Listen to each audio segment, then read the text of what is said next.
Ara fa alguns anys, la Fundació Illes Balears va restaurar el Molí Vell de la Mola, que demà mateix podria moldre blat.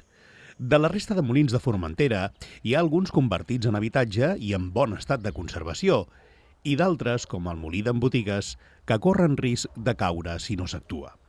Convertir-lo en Vic facilitarà la seva recuperació. El molí d'en Botigues és un molí que no està tan ben conservat com el molí vell, vull dir, no hi està. Abans d'iniciar aquest expedient i abans d'iniciar l'incoació, el que es va fer va ser parlar amb la família, amb els propietaris d'aquest bé.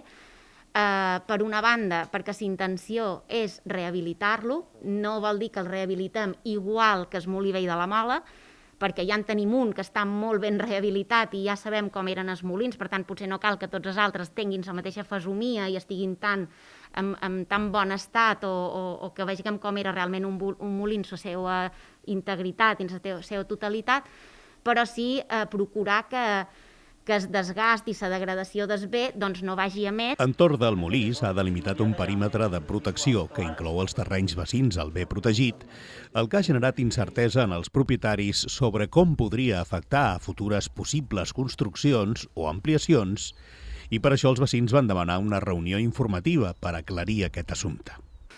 No altera o no resta, diguem així, paràmetres urbanístics a efectes de, per exemple, possible construcció d'un habitatge en una parcel·la que tingués els paràmetres mínims. Per exemple, pensem en aquest cas, una parcel·la que està en sòl rústic comú, que tingués 15.000 metres, que és el mínim edificable, el fet que estiga o que no estiga dins l'entorn de protecció no li resta la possibilitat de poder construir, per exemple. És a dir, no resta paràmetres a efectes urbanístics. És a dir, s'hi podrà fer les mateixes actuacions que ja preveien el PTI o les nostres normes, en aquest sentit.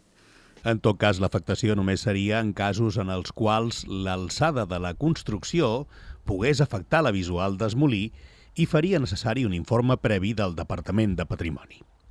Amb aquesta nova passa, Formentera va recuperant a poc el seu patrimoni històric.